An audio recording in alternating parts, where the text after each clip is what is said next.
Graphics. Today I'm going to show you how to print a label inside a shirt that has no label on it. A lot of people have trouble with this. We're going to make it even harder on ourselves because this has already got a design. So what we're going to do is, normally a lot of people try to make the mistake of trying to keep from having the design on the press, and they just basically try to put the label in and they try to hit it. I'm not going to do that because I already know it's a mistake. So this is where we're going to use the technique of, we are going to preheat this area. This is the area that we want to, this was 100% large. We're going to preheat it for a few seconds.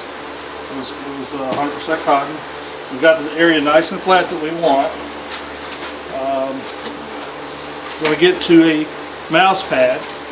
We're going to cut an area on our mouse pad, so it's just a cheap dollar mouse pad. And once you cut a mouse pad, you don't have to keep cutting different mouse pads naturally. You just keep using the same piece of rubber. We're going to cut it big enough to fit that label. And I'll just leave this piece over because it doesn't matter if it's overhang, so we'll use the smallest on top. What we're going to do is we're going to put these pieces underneath the shirt area. What that did was that made this area bigger than the collar around it. We're going to add a second step. If it's too close to the edge, I recommend moving it to the middle. So what we're going to do is we're going to place all this toward the middle. And the reason it could be too close to the edge is that maybe your press is an older press and it doesn't have good pressure on the edges.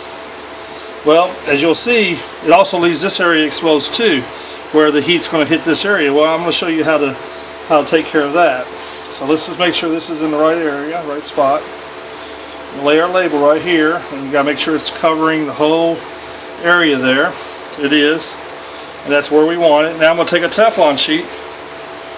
This is a Teflon sheet here. You can use either side on Teflon sheet. It's basically indestructible. You can use it over and over again. We're going to lay it over the whole area, including this area that's exposed to where the ink's exposed to the back to the heat press. We're laying it carefully over the whole area so as to not to move the label. Now we're going to press this at 375, and it's actually at 379 for 6 seconds. Actually, we're going to add a couple more seconds, as I said in the earlier video, because this is actually a heat barrier. So you want to add a couple more seconds for the heat to penetrate through the press. So when it rings at 6 seconds, we're going to add maybe 2 more seconds to it. Okay, it's 6, and then just go a couple seconds and lift up slowly. You don't want to lift up fast because you can tend to make things move, and if you do that, you might prematurely lift an area up. So you don't want to do that.